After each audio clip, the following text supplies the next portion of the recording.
that sent black people that, hey, we let that fella get that seat to show that, you know, we're pretty nice people, basically. But that little demonstration was just that, a demonstration. We don't intend for that to take root. You know, we don't intend for you people to get any ideas that racism is not the basis for what we believe in, because it is. It's the only thing that we believe in, because it's the only workable, most successful government, the government of racism, that has lasted so long and run in an efficient manner. Now, we will, you know, tip our hats to you people every now and then and let you find a little opening here where you can demonstrate to us that we have done a pretty good job of raising you. The D is silent. But don't get carried away. Don't think that you're qualified to tell white people what to do, because you're not. Because we taught you, you didn't teach us. Fella, just shut up. What did he keep telling the empty chair? Shut up. Yes. You know, don't say anything else. You talk too much anyway. You've had your say. We've let you come.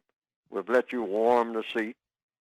We've let you drive around, ride around in limousines to get the feel of it, know how it's like. You can go out and tell all your other people, black people, all your little pickaninnies, what life is like in the White House and whatnot. Now, get back to the plantation where you belong. We have always given our Negroes watermelon day out of 1 year on the plantation. We used to do that. Let all the people from the slave shacks come up and throw watermelon rinds all over the tailored lawns of the big house. It would be, we're just going to extend it a little further, because one thing, we want to do a whole bunch of damage, mainly put hits on people, mostly black people, on his watch, so that history will record. What was that black president known for? Well, he really didn't do anything about money. He didn't hardly have any competence about getting anything done, but he helped us to kill a lot of people. That would be the record. I think that's the aim of the white supremacists for Mr. Obama's record. Oh, yeah, well, now, when it came to putting hits on people, in fact, we can always use them to do some droning now, you know. Hey, if you want to be a successful black person, we got some droning we want you to do. We got some people we think ought to be dead. So we don't want to have a record of killing people ourselves all the time. We want black people to be known to be excellent hitmen. So a non-white person, they say, well, you know, President Obama, he is clearly a non-white person. There is a white person who is working at Wendy's, making minimum wage, struggling. You are not going to tell me that President Obama is inferior to that white person, that President Obama is less than that white person working at Wendy's. What would you say to that? I would say he's still under the system of white supremacy, and is the white supremacist, according to Mr. Obama himself. He wouldn't have that job. You're saying if it was not for the white people who practice racism, white supremacy, Mr. President Obama would not be in the White House? If any black person who forgets that is forgetting a very important fundamental. He couldn't even been running. His name would have not been known. He wouldn't have had a white mother in Kansas who could teach him anything if the white supremacists had not agreed to that. See, I'm talking about white supremacy, thinking about it in depth, not just on the surface. There are a lot of black people just think he just walked in there and say, hey, I'm a president, I'm going to be president, and I'm going to be president because I want to be president, and it don't make no difference what you white people think. He didn't walk in there like that. What you gonna do? What you gonna do? He was campaigning. He said, I'm asking you all to help me. And white people came out in Springfield, Illinois, by the thousands, and took a look at him.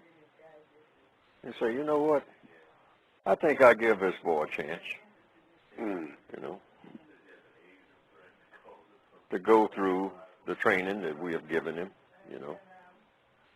Yeah, because, you know, and like Mr. Obama himself said, you know, in 4 years you can snatch me out of here anyway. They can snatch him out of there before 4 years. Mm. Yeah, they can. He can give up that seat tomorrow. The white people decide, hey, that's right. He'll walk right in there, right in the middle of all them papers that are stacked up on his desk.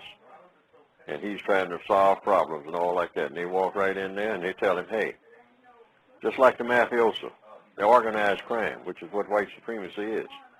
They just walk in and say, hey, you know, we made a decision this morning. You're out of here. We got a janitor's job for you at Union Station.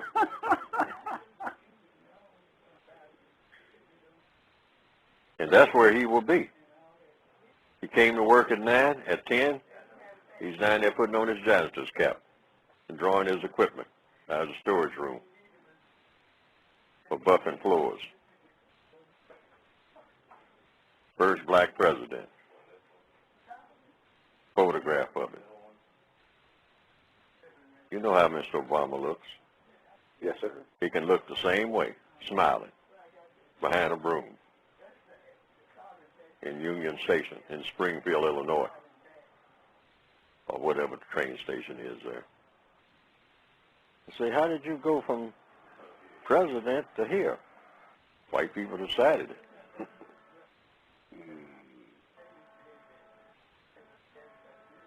Say, well, what do the black people think about that? Well, who cares?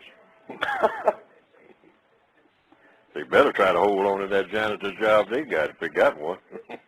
You want to do something, bitch ass knuckle?